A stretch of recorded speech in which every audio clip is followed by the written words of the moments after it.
Ok, aujourd'hui on va voir quel est le meilleur type d'ordre de bourse parce qu'en effet, en fonction de la situation qui s'offre à toi sur les marchés, il faudra toujours utiliser le meilleur type d'ordre de bourse. C'est vrai que les débutants souvent ils utilisent toujours le même et c'est pas la bonne méthode. Alors, que ce soit pour un investissement long terme ou pour des méthodes de trading, utiliser le bon type d'ordre de bourse, c'est un choix qui est extrêmement important. Même si c'est un acte qui est relativement simple, c'est décisif de choisir le bon type d'ordre de bourse. Parce que ça permet d'adapter l'achat à la situation actuelle et à l'objectif que tu recherches. Euh, il existe 5 types d'ordres boursiers principaux et chaque type d'ordre correspond à une situation bien particulière. Si certains types d'ordres vont privilégier la rapidité d'exécution, d'autres vont être plus utiles pour contrôler le prix d'achat ou de vente.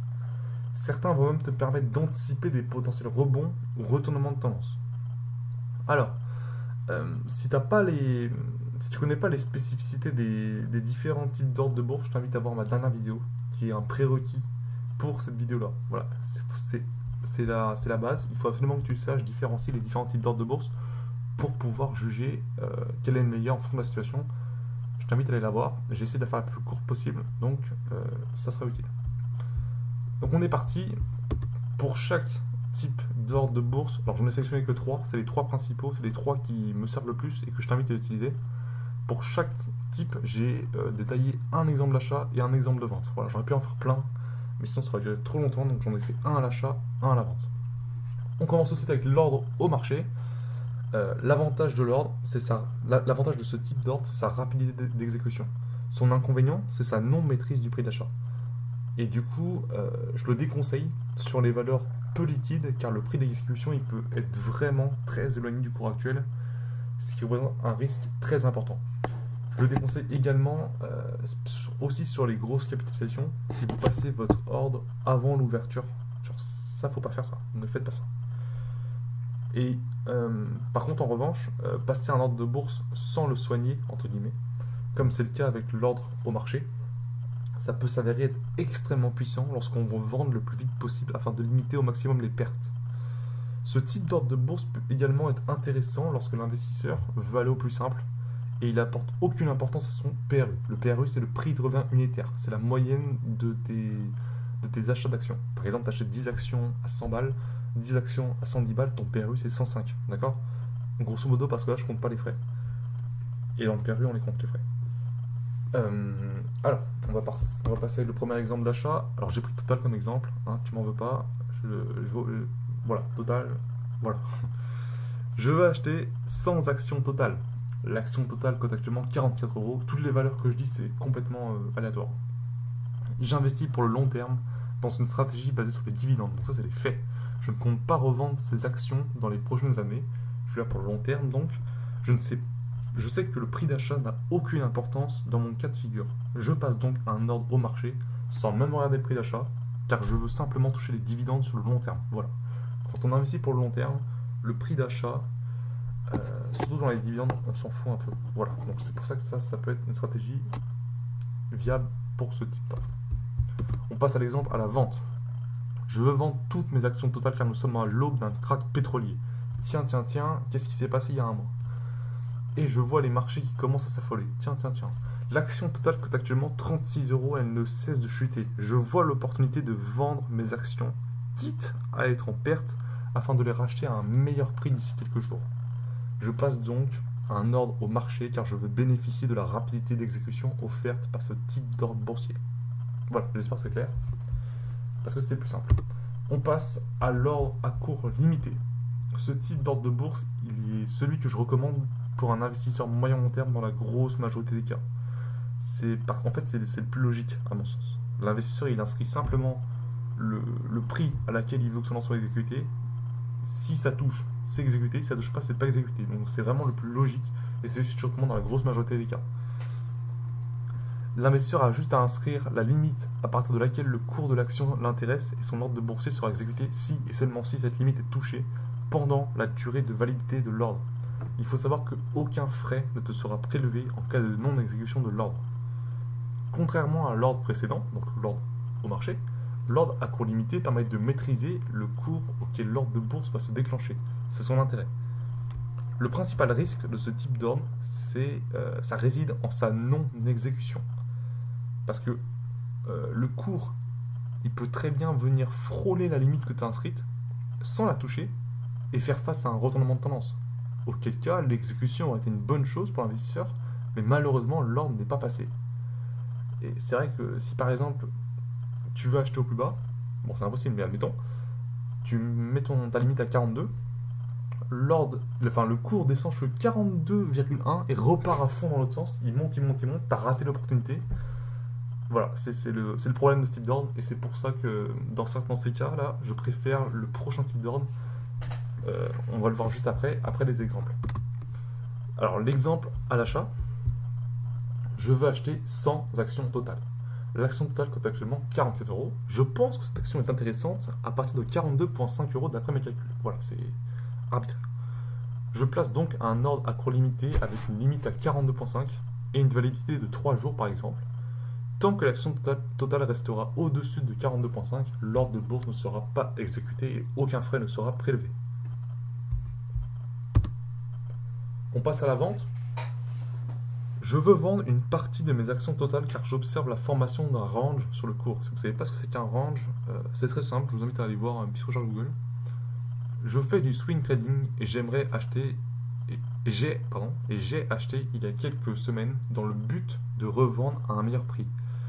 Si vous revendez, c'est que vous avez prévu de le faire, c'est que vous avez acheté dans le but de revendre, d'accord?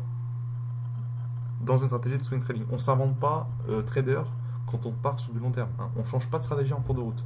Ne faites pas ça. L'action totale cote 50 euros et j'estime qu'à 52,4 par exemple, ma plus-value sera de 10%, ce qui me satisfait pour l'encaisser.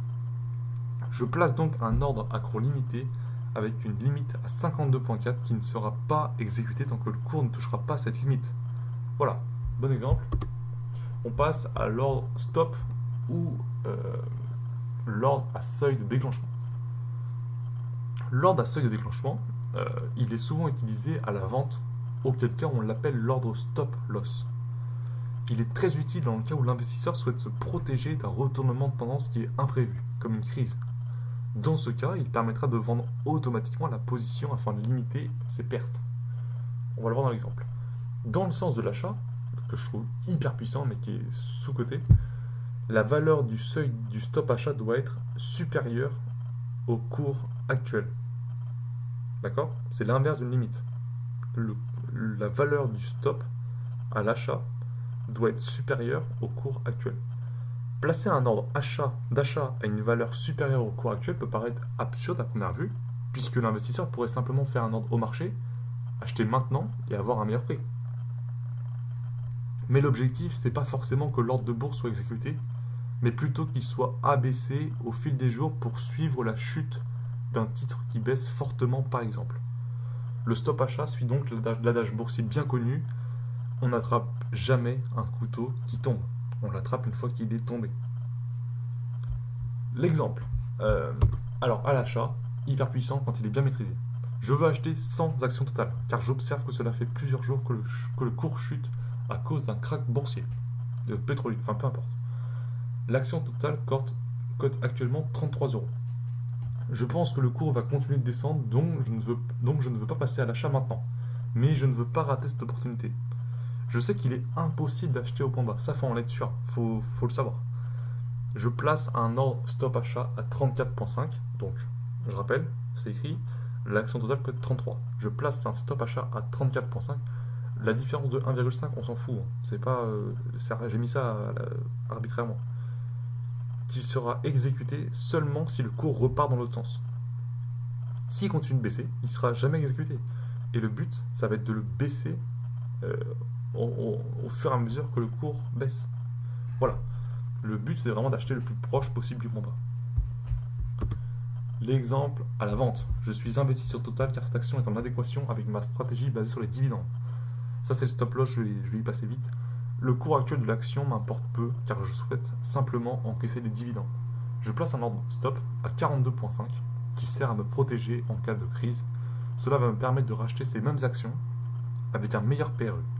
Même si le PRU a peu d'importance, surtout dans une stratégie basée sur les dividendes, le fait d'être en plus-value constante me permet d'être plus à l'aise psychologiquement vis-à-vis de mon portefeuille boursier. C'est vrai qu'on reste des humains, le fait de voir du vert quand tout son interface, c'est quand même émotionnellement plus satisfaisant. Voilà, on a fini. Je vais faire une petite ouverture en cas de conclusion. C'est vrai que j'ai mis des valeurs complètement arbitraires dans le champ stop par exemple, quand je veux faire un stop. Vous vous rappelez pour l'achat par exemple, l'action côté 33, j'ai dit qu'on mettait un stop à 34,5, c'était complètement arbitraire. Mais comment on fait pour bien choisir un stop? C'est vrai que mettre les bons chiffres dans les limites, dans les seuils, c'est compliqué quand tu es débutant, tu sais pas trop comment faire. Et c'est vrai que lorsqu'on souhaite placer un stop achat afin d'acheter au plus bas, c'est difficile de choisir cette valeur. Pourquoi? Parce qu'il ne faut pas que le stop soit trop élevé, parce qu'en cas de retournement de tendance et donc d'exécution de l'ordre, on va se retrouver avec un prix loin du point bas. Par exemple, tu mets 33, enfin l'action de code 33, ton stop achat tu le mets à 38, retournement de tendance, ton ordre d'exécuter, bah super, tu as acheté à 38 alors que tu aurais pu acheter à 34. Tu es hyper loin du point bas. Voilà. Mais d'un autre côté, il ne faut pas non plus qu'il soit trop bas et donc trop proche du cours actuel. Exemple, l'action code 33, tu le mets à 33,5 parce que le cours risque de taper l'ordre au moindre rebond. C'est vrai que quand un cours chute, c'est pas comme un couteau qui tombe en réalité. En réalité, il y a des petits rebonds. Et ça, faut faire attention à ça. C'est donc difficile de savoir quelle est la meilleure valeur de seuil qui permettra de répondre à l'objectif acheter proche, et j'insiste sur le proche du point bas. C'est également vrai qu'inscrire une valeur arbitraire dans le champ ou une valeur qui n'est qu'un simple pourcentage du cours actuel, c'est pas la bonne solution. Hein. Vous vous dites pas je prends 10% du cours actuel en plus et je mets ça dans le stop achat. Non, non, non. Pourtant, il y a des gros gestionnaires qui font ça hein, et vraiment, c'est terrible. C'est vraiment les débutants qui font ça. Je faisais ça quand j'étais débutant d'ailleurs.